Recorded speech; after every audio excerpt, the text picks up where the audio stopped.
Culture, culture TV. Culture, culture, culture. Yebo, yebo, yebo, yebo. Welcome to the African Connection Show. I'm your host, Mr. Juice Jabali Africa. When I say this is Africa, you say what? Yebo. When I say this is Africa, you say what? Yebo. Yeah.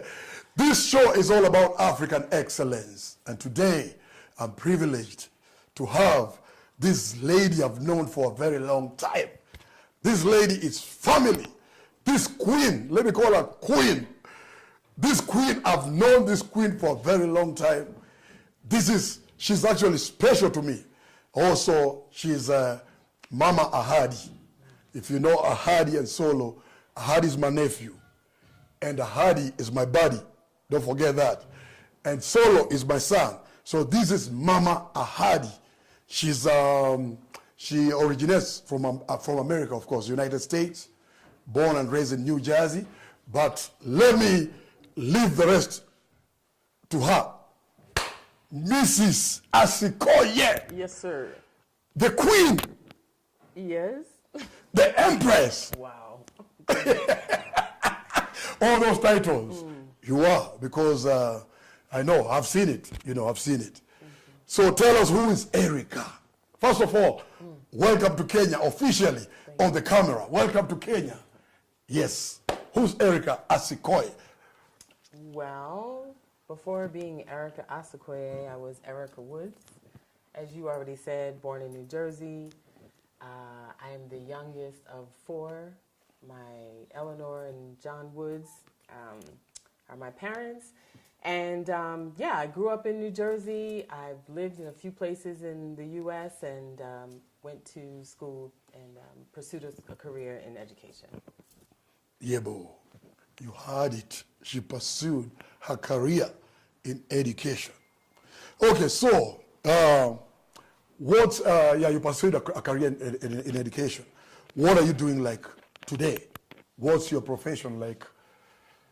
Leohi, today, what are you doing? Yeah.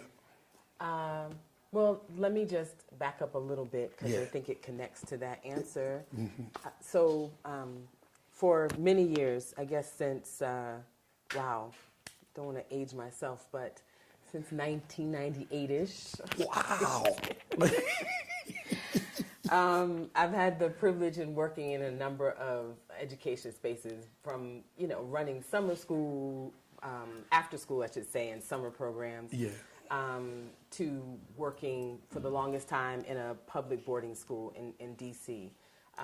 For students who might not otherwise realize anything about going to college. And that's always been, those kind of young people have always been the closest to my heart. I am also a first-generation college goer. My parents did not go to college. They, worked, my dad, 2 jobs, all of those things. College was not a given for me or any of my siblings, and so there's a place in my heart for the underdog, I guess. And so did that for a number of years in the U.S., and ironically, it's not maybe ironic, because I think a lot of people have this story that COVID changed their life, hopefully in some way that was positive. And so your brother and I, Joseph, my husband, Ahadi's dad, we've been coming back and forth to Kenya for many years. As, for me, I'll be honest, as a vacationer, right? We come in December, we do all the fun things, then I go back to life. But I had left my position as the co-head of school just before COVID hit. And not knowing COVID was coming, I thought, I have skills, I'll find another job. Then COVID hit, and as you know, life changed for everyone. But that was the fall that we came here, earlier than normal. I think our mantra was, let's vote. That was when Trump ran. And we let's vote and get out of here. That's when I took off. Yeah, why are we waiting until Christmas? Let's get out of here. So long story short, we came, and I don't know, I think something clicked in my head, and the weight, the pressure, the worrying about safety, those are just not things I do here. I'm raising a black boy, which in the U.S. is becoming, sadly, an endangered species.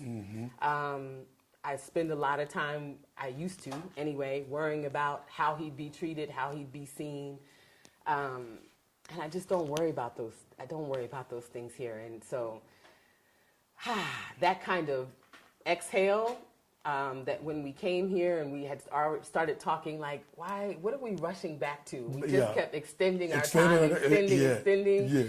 And then schools opened here in January the next year. And we were still here, so I threw a hottie in school. And we just were enjoying life in a way that I hadn't before. So, yeah. So anyway, that's the very long answer to your question. Now which is good. Yeah, which is good. Because this is it's not the first time, because we're going to be inviting you over and over. Okay. Yeah, continue. Just feel free. Okay. Yeah. Yeah, so like I said, I was jobless, but I was happy. I was feeling free. I was feeling like wanting to figure out what else my brain could do. What else could I've done this particular thing in this particular way for, 20-something years. What else could I do? So I started trying to think along those lines, and it took about a year and some change before we moved here officially. And so now that I'm here and I have this question in my head, what else can I do? What else can my brain do?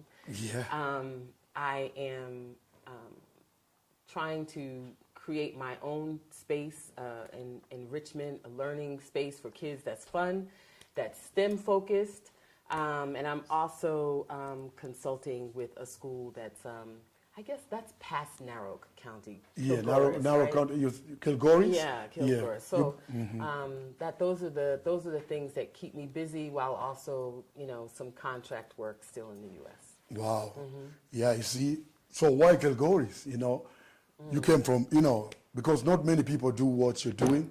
And that's something that, apart from family, those are some of the things that we really want to highlight here, and also to encourage a lot of our brothers and sisters back in the diaspora to come back to Africa, at least, you see, like your brain, we need your brain. Yeah, I know you have a large brain. We need it here. We need your brains. So why Kilgore's and not around Nairobi? What took you to Kilgore's? Wow, because I saw you guys. I saw a video. Was it a video or a picture? I saw the school has computers and all that. Why did you choose Kilgore's instead of Nairobi, somewhere around Nairobi? Yeah, I really like that question because as someone with an American accent, I try not to call myself an American. I try not to think or behave like an American. You're Luya. You come from Bunyore. I'll go ahead, Tony. But the accent fails me, right? So, or doesn't allow me to hide in a way or present myself in a way that I'd like to. So the point is, having an American accent, many people have said, go work at the international school. Oh, you could make so much money here. Go here, go there. But I'm not going to leave the U.S. where I was working with, the least of these, right? The underdogs, and come here and take any of my talent and put it in front of people that have plenty. Like, I don't, why? That's not doesn't Erika. make sense, yeah? Those children are going to be fine. They have all the resources. They have, so for me, I was never going to do that. I was definitely going to work in a school that was in need of something. I was lucky enough, that's not a good word. I think at the point in which I started thinking, what else could I do? Opportunities started presenting themselves. I met Dr. Kekenya Natai, who is Maasai, who's from here, who grew up in Kilgore, in that area. I met her in the U.S. She was speaking somewhere, and she was talking about this school that she started, and I'm not really this person. I try to mimic Joseph sometimes, who can talk to anybody, but I made a point, like, before I leave this event, I'm going to go introduce myself to this woman. You said... I got to, right? Yeah. So I went, introduced myself. I said, my husband's Kenyan. I go to Kenya all the time. Can I take your card? Maybe there's something I can do. you know, and she was very polite, but very much like, who is this woman, you know? Yeah. Anyway, over time, I kept in touch with her, and, you know, I had to, like, show myself, right? Like, here's my resume. Like, I'm not a fake. Like, I'm, I'm really doing things. You're not coming to take, right. to take and don't give back. Yeah. So ultimately, we kept in touch, and then that same year that we were here, the COVID time, I reached out and I was like, I'm in Kenya. Do you mind if I go see your school? Yeah. And she's like, we have an office in Karen, and they go every couple of weeks, whatever. You can go with them. And after that, I was like, this is what I want to do. This is what I want to do. Oh wow, that's amazing, man. You know, I admire that because most of the time, the reason why I asked you that, Kenya is not Nairobi alone. You know, I always tell people, it's true. There's also geniuses in the village. Absolutely. There's people who need more. Because sometimes, even the people that are in the village, sometimes they tend to think like the end of their kids going to school is maybe in primary school. Some of them even drop out. Some of them even get married at a very early age. Exactly. It's because of the environment. I'm not saying it's because of the environment and the culture, you know. But nowadays people have seen the importance of taking, especially the girls, getting married at a very young age. Sometimes you may call them, you know, in America I know they call them unwanted pregnancies. But it's nature, of course, but messing with an underage, that is wrong. But you see a lot of communities, some of those communities are, some of the communities in Africa, you know, they get kids getting married at a very young age. And sometimes they don't push for the girl to pursue further education because they believe a woman or a girl is supposed to grow to become a mature woman and to get married, and that's about it, and to bear kids. I'm glad you're doing that because I saw a clip of you guiding the kids. I didn't know that's what you're doing. Oh, yeah. And that's what I told you, next time you're going to go there, if I'm free, I'm going to go with you, you know? Because I like to see stuff like that. I like to see the empowerment of the next generation. That's the next generation of African kids. Absolutely. Of African kids. And to that point, those part of why Kenya started that school was the point you're making. Right? Like in that community, girls historically, not that way all the time, but historically were not sent to school beyond 10 or 11 years old. Right? And, and even now, even though now, especially with her school, and there are others doing it, they're going, they're even completing some form of post-secondary or secondary school. But then what? Now I need a job. Yes. Oh, now we're back to the go get married thing, right? Which, of course, is not a bad thing, but I think we're all here to fulfill like our highest potential. Yes. And that's not one thing. It's not one thing just to get married and to bear kids. Yeah. No. It's not just one thing. We need to make those areas become like the capital cities here. Instead of people coming, moving from, migrating from those areas, thinking like Nairobi is the only place you can get opportunities. But I believe those places can be made, people can, you know, they can be made better than the way they are, and people can stay in their counties. Absolutely. They're free to move, but they can also develop those areas, not just to rely on farming, cattle, and all that. I'm a guy who believes in the highest potential, the way you say it, because Africa, we need to be more than handouts, because that's what I see. You see, we're getting loans from World Bank. Why can't it be the opposite way? Africa giving World Bank a loan. Especially since the resources are here. We're supposed to be the bankers. We're supposed to be the bankers to give them the loans, not them giving us the loans. You know? So I believe in that. I believe in the African excellence. There's nothing wrong with that. Because Africans have been put down for a very long time. And it costed us dearly. Absolutely. You know? Yebo, Yaman, you're watching the African Connection. When I say this is Africa, you say what? Yebo. When I say this is Africa, you say what, Erika? Yebo. Yebo. Yeah, Erika the Empress, when we come back after the break. Yebo, Yebo, welcome back to the African Connection. This show is all about African excellence. Did you hear me? African excellence. When I say this is Africa, you say what? Yeah, man. Welcome back with Mrs. Erika Asikoye. Mrs. Erika Asikoye is very special. I said it. I've seen what she's been doing here in Kenya. I did not want it to just go wasted like that. And she's my sister-in-law at the same time. And she's a Hardy's mom. And also, she's Solo's aunties. My son. Solo is my son. Okay? All right, we are back. So, Mrs. Erika Asikoye. Yes, sir. Now we've adopted you. You come from Bunyore. Yes. So when those people ask you, you tell them you come from Bunyore. Right. You are Munyore, Aluya. You come from Ebusihare. Ango Aetori. What I mean is, you come from Ebusihare, home of Etore. Yeah, that is in Western Kenya. You've been there several times. Yeah, we've eaten corn and all that. Okay, so anyway, the sweet corn, not the other one. Yeah, I know. You know the other one? Yeah, I don't. You know. Anyway, okay. So, what are your future plans in this beautiful country called Kenya? Yeah. Future plans. I know you love working with the kids. Yeah. Ahadi is my buddy. By the way, Ahadi and Solo, I'm with them there. You know, I'm the guy behind it. So when you see that, go and subscribe. Go and subscribe. Ahadi is my buddy. Solo is my buddy, but also my son. Yeah. So what are your future plans? Ah, boy. There's so many things I'm looking forward to. I'll start with just, I guess, more or less hobbies.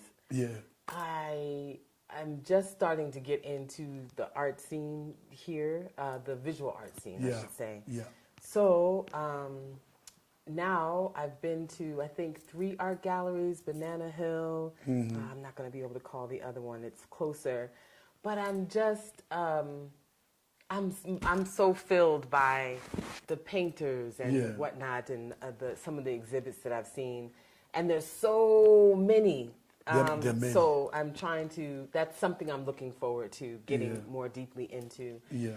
And of course, education is always my thing. I'm still getting smarter about the education system here. I work with the one school. I'm looking forward to finding others. One of the things I really, well, there's 2. One thing I really want to do, like, just almost, you know, for fun is some sort of book club. Yeah. Because I think there are some really powerful African writers, and I just don't know if reading as, like, for the love of reading is much of a habit here as I see, in the U.S. And this is, I'm stuttering to say that because I'm not trying to make it sound like the U.S. is here, and I'm not, right? I'm just saying personally, I grew up, my mom always had a book. Really? Now, they were romance novels. It was trash, but I grew up watching her always have a book. Yeah. So naturally, I also have a book or a newspaper or, right? And when you have those habits, it makes other kinds of learning, I think, more accessible. So that said, I've been talking with some folks like, hey, let me come to your school and just do a book club, right? Pick one of these Kenyan authors. And, what else? I was about to tell you. Yeah, what? Because I know you've been on the streets of Nairobi. Yeah. What do you feel, or whenever you see the recycled books that you see on the streets that come from America, some of these, they're telling those guys stories. Yeah. You just talked about, and I've always had a problem again, because I see, I don't have anything against Dr. Fields and them, because I see a lot of those books. That is their life. That is their story. I would like to see our people reading books like from our authors, Ngugi wa Thiong'o, oh my God. You know, all these people, all these writers. Yeah. I feel bad when I see a bunch of those books on the streets. There's nothing wrong, Yeah. with reading somebody's stories if it's inspiring. Yeah. But some of it you have to understand is their story. Yeah. Would like to hear our stories. Yeah. You like to hear my story, where we come from. The root, there's always, Absolutely. hear the source of my stories, my problems or my happiness. It's good to share that, Absolutely. But we always see America's, American authors. Yeah. I always wonder, where's our people? I know people like, let me say, people like Maya Angelou is not bad because they identify more with Africa. It's always good to tell our own stories. Yeah. What do you feel about these things? You were talking about you'd like to have a book club of local authors. Yeah. Why can't you start it right now? I'm working on it. I'm Yeah, working on it. I can work work on harder. I it. can Work on faster. it. We can mobilize. Yeah. We No, can it's mobilize. true because you, especially as a young person, right? Teenagers, it's a crucial time for identity development. Yes. You're figuring out, am I like this? Am Yeah. I like that? Right? And so what you consume every day, images, literature, messages in your home, those things are shaping Your brain. and Yeah. who you think you are. Yeah. So that's why, in part, it's so important that, it's so important that, in my opinion, right, it's so important that the majority of whatever young people are consuming, it is reflective of, things that are relevant to them. Yes. I'm not saying if you're rich, you have to read about rich people. I'm not saying that, or if you're poor, you have to read about. But the stories and the messages and the moral grounding and that kind of thing, often that can be found in literature. Anyway, so yeah. Yeah. If you need any help, like if you need my energy, Yeah. you have to let me know because I would like to support stuff like that. Authors there's so many people that can write books. There's a lot of them. Yeah. So that one, make me a part of it. If you want to make me a messenger boy, Okay. I'm ready. Okay. I'm ready to do it. Yeah. Yeah, man. So anyways, we're going to take a short break. When we come back with Mrs. Erika Asikoye, we're going to talk about what? The cultures. The cultures. You're watching the African Connection.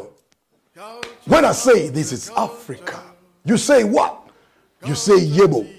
When I say this is Africa, you say what? You say Yebo. Yeah, man. Welcome to the African Connection Show. I'm your host, Mr. Juice Jabali Africa. The African Connection Show has 3 segments. The first segment streams every Wednesdays. It's called Artistic Wednesdays.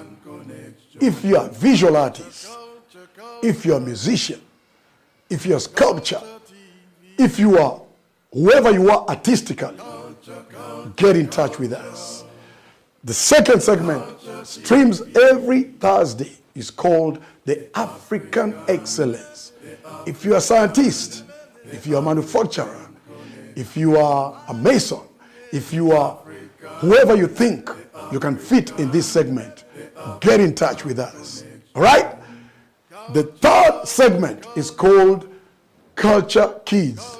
If you got a talented kid that sings, that draws, that does anything special that you think it can inspire other kids, do not hesitate to get in touch with us.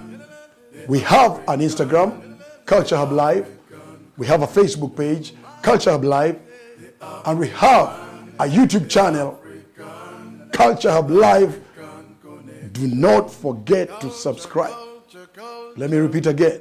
We have Culture Hub on Instagram, Culture Hub Live on Facebook. Send us a message. You can even send us a short video of whatever you do, and we're going to get in touch with you. Right? When I say this is Africa, you say what? You say Yebo. I'm your host, Mr. Juice Jabali Africa.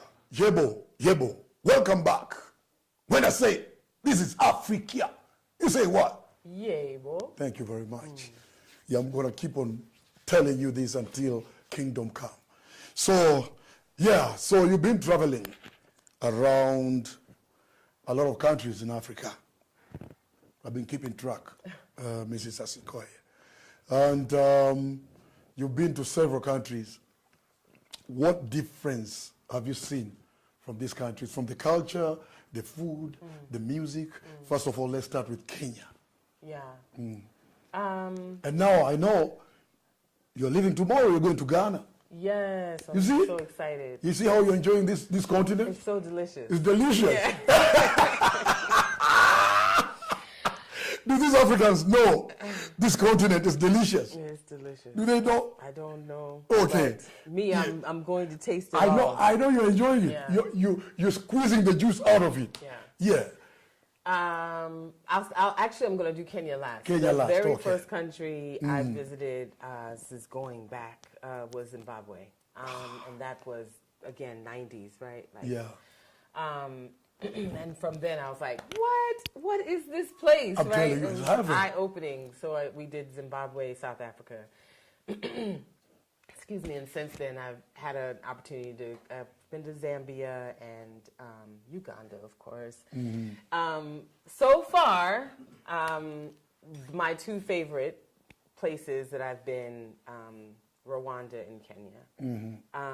Kenya because Kenya, to me, of the places I've visited, it is the most given me New York City in terms of diversity and pace and traffic. Did you hear that? That's why we need to unite.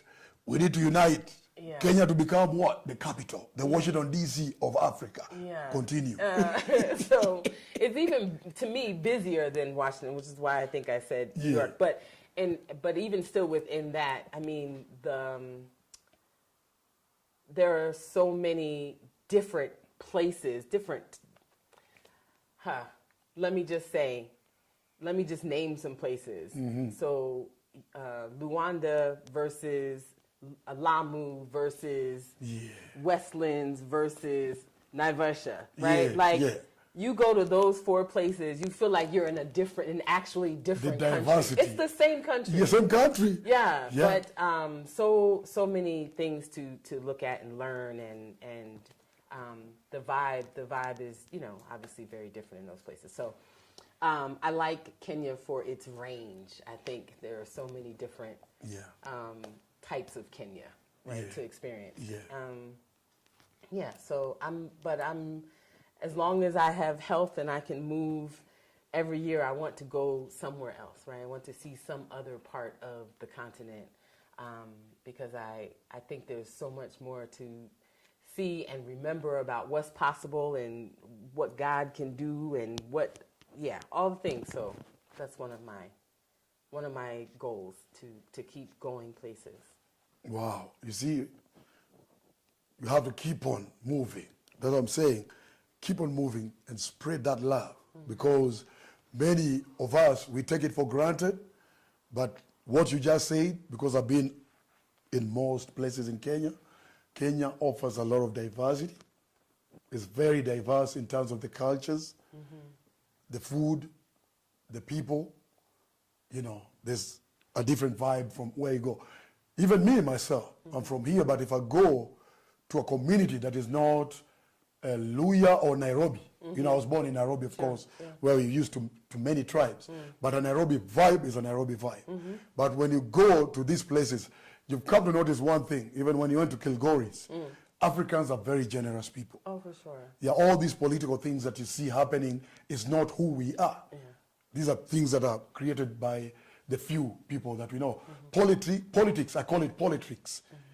It spoils a lot of things. But the true picture of my people, Kenyan people, they are nice people. Yeah.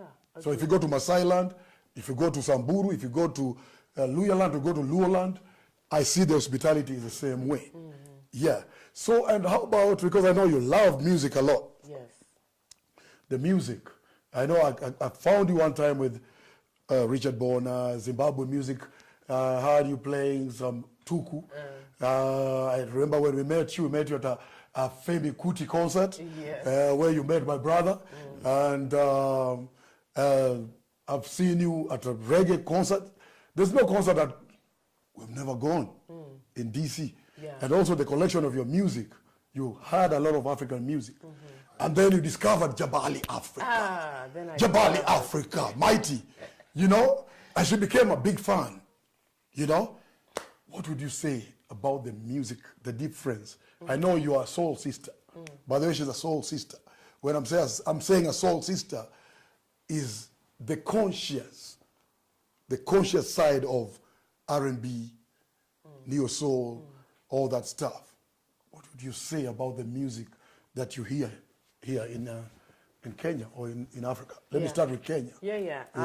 So I think I've always appreciated live music. So I've enjoyed being able to access live music here.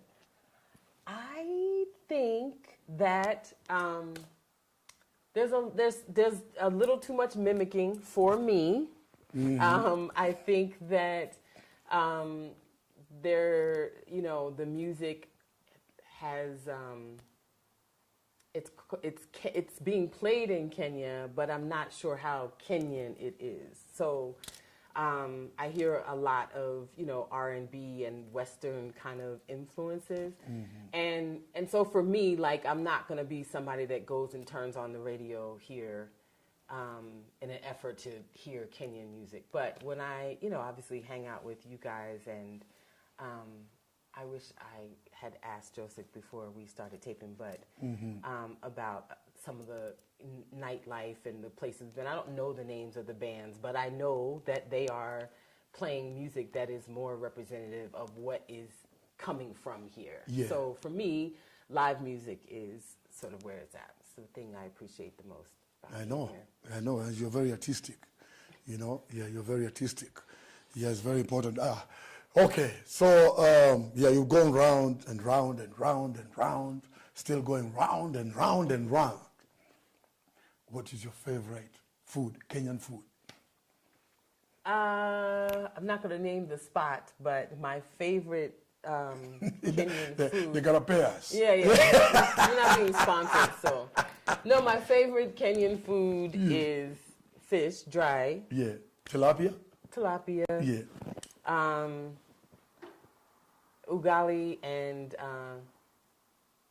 greens, sukuma wiki or managu. Yeah. Those are the two that I prefer.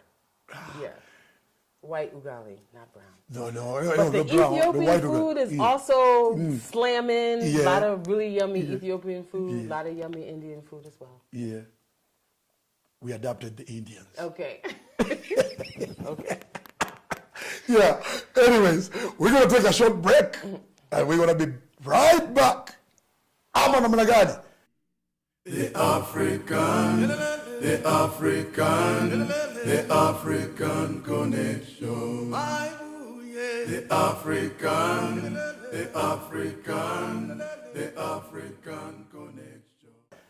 Yebo. Welcome back to the African Connection Show.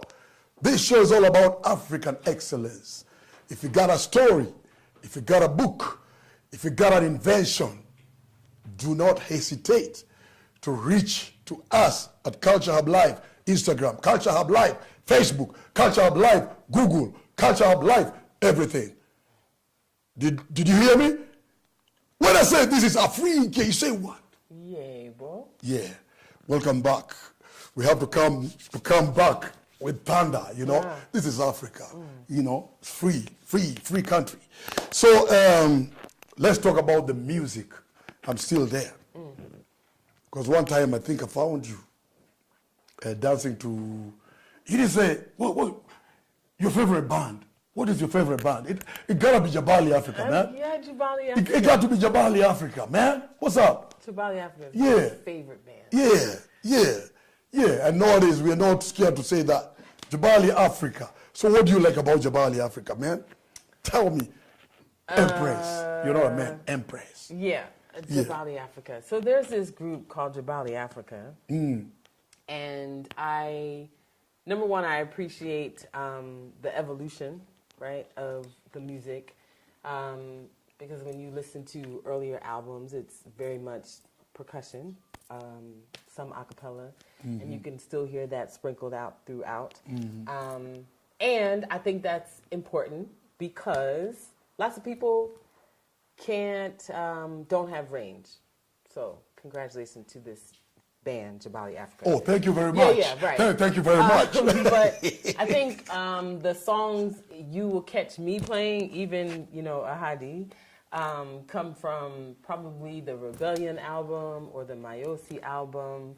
So I would say, those are probably the things you hear me, catch me in the rotation playing. So, that one coming from a soul sister, it makes me feel good. I'm not being cocky, but it makes me feel good. Good. So, anyways, I'm glad you love Jabali Africa, I'm sure. I know not everybody loves Jabali Africa, but most love Jabali Africa. So, the last thing that I want to talk about, every time I've been a witness, I've been to Europe, I've been to the islands, I've been to America, everywhere except one state, two states, Alaska and Hawaii. Because most of the time since I started touring, I've been seeing a lot of footage coming from the motherland, coming from Africa, about war, famine, negative stuff. There's one time I even saw a footage going around, 1-800 Kids, I don't know. You see African kids with flies and all that. These things really bother me because that's not the true Africa. What message would you give the people, our people, in the diaspora? Yeah. Because when somebody hears about Africa, the number one thing they think that comes in their mind is what? War, famine, dust, hunger. Can you please tell me, or what can you advise people like Sandia, people like Angie, the Soul Sisters? We want all of them to come here. What would you tell them? Yeah. We want inventors. We want people like even Michael Jordan. Come invest in Africa. People like Magic Johnson. People like, you name them, even from the islands. People like the Malays. What can you tell these people? What Africa is like, Well, I think, first I would say, because I don't want them to kill me. Sunday's been here. Angela's coming. I think... we want them to move here. Oh, to move? Yeah. Oh, okay. Yeah. Come help us out, Yeah, I think the fascinating thing is that the same tricks that have been played on people that don't live in Africa, and by trick I mean showing only the most negative images of places on this continent, have also been played on African Americans, because people, when they interact with, let me just be specific, I have experienced in Kenya that people think that African Americans are like, I don't know, Tupac and, Jay-Z and Beyonce and like, okay, those are types of they are African American, but that's not me, right? So we're also painted with like this one broad brush. Yeah, of entertainers and athletes. Yeah. There's confusion here about who black people are in the U.S., just like there's confusion in the U.S. about who Africans are. Yeah. So makes you scratch your head like, why would someone work so hard to make these messages? Because sometimes, right? we gotta be aware, right? Yeah. That's on purpose, yeah, right? To have us keep thinking these ways it's on about purpose. each other. It's on purpose because there's many inventions. That's all they say. Many Africans don't know. Even today, with the technology today, African Americans have played a very big role in a lot of inventions. They even forget about the first Wall Street, Black Wall Street, that was bombed by the U.S. Remember, the U.S. government bombed the first Wall Street? These are things that people need to go and find out. We just don't want to be classified and be put only to be good entertainers and good athletes, but we no intellectuals, you know what I mean? Yeah. We don't have like inventions, we don't have discoveries, those things. Yeah. You know, we need to put that in mind, like even today's inventions that we see in technology today, some of them were invented by black folk, you know? Oh, yeah, because sure. the confusion, what you're saying, they playing us like a ping pong. The systems are playing us like ping pong. Yeah. We need to understand, like, even the first education started in Africa. Sorry. The first education was in Africa. Yeah. This continent has played a very big role in the existence of the world. Of course. The world has been feeding from Africa. We want to tell the Africans, and ask the Africans that been exposed. I'm not saying we are the only ones exposed, but we've seen it out there. It's like saying, you want to go to the promised land. Africa is the promised land. This is the promised land. But you have to leave the promised land to go on top of the mountain on the other side to see the promised land. Because before you realize. yeah, we want our own people even to invest here in Africa.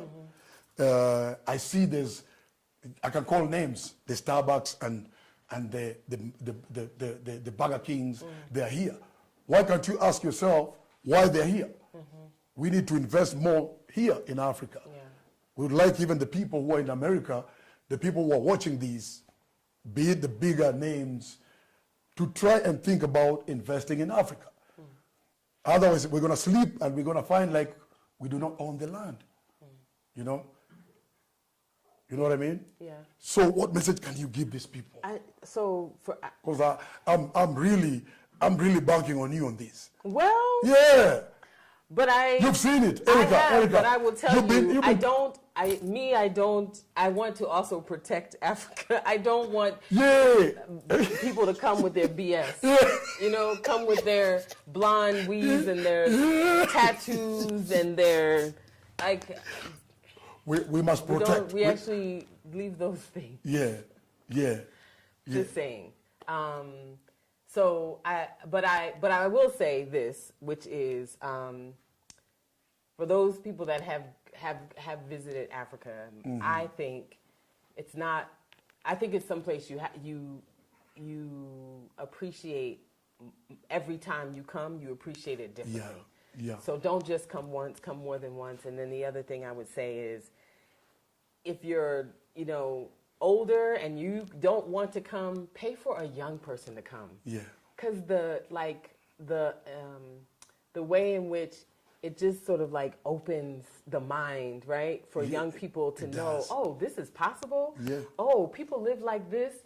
Oh, people are running things like, oh, people have joy. People are happy. People are nice. People care about me. People So I'm speaking specifically about black young people in the U.S. I think it's a very, the U.S. can just be a very oppressive and toxic environment. And when you grow up in that, then you think a certain way. You're a little angry. You're a little rougher. You're a little... Yeah, it doesn't give you even time to create, to meditate. Yeah. When you want to meditate somebody, the system is oppressing you.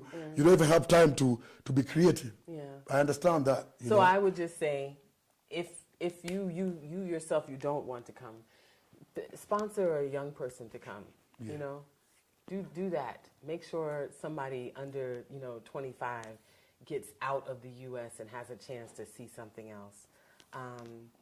And come to Kenya. It's a long flight, but you can make it. Or not. Go to Ghana. Go to, South Africa. Go to Ethiopia. Go to Togo. Go to, maybe not Togo. I don't know how safe Togo is right now, but. Our people, they're nice over there. Okay, yeah. Anyway, the point is, the continent's a big place. Pick some place and go. Yeah. Yeah. Go more than once. Wow. Yeah, man. Hey, so right now, we're about to wind up. That was Mrs. Erika Asikoye, the Empress, the Queen, the soul sister, the conscious lady that I know. Mama Ahadi. When I say this is Africa, you say what? Yeah, bo. When I say this is Africa, you say what? Yeah, bo. Yeah, you're watching the Africa Connection. I just want to say thank you for doing this. You're welcome. Even this is a great example to young people, the ones that you know back in the U.S., the ones that we've made ourselves. Yes. That you don't have to wait for someone else to come do something and then put you on. You do your own thing. You do your own. Thank you very much. I'm going to shake your hand, but yeah. That's a major thing. Yeah. Thank you very much. You know, it's for us by us, because I always say, even if you listen to my music,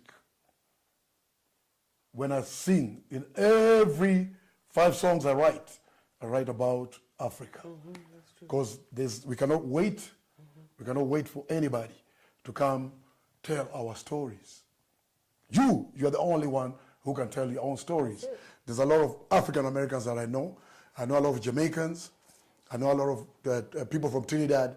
I know a lot of people from, you call it St. Croix. They all want to come back to Africa here. We're inviting you to come. It's the other day the president said there's no visas. So you come, you're free to come to Africa.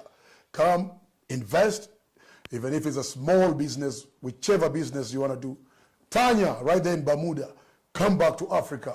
Come here, invest, and Africa is a happy place. Until next time, I am your host, Mr. Juice Jabali Africa. We out. The African, the African, the African connection. The African.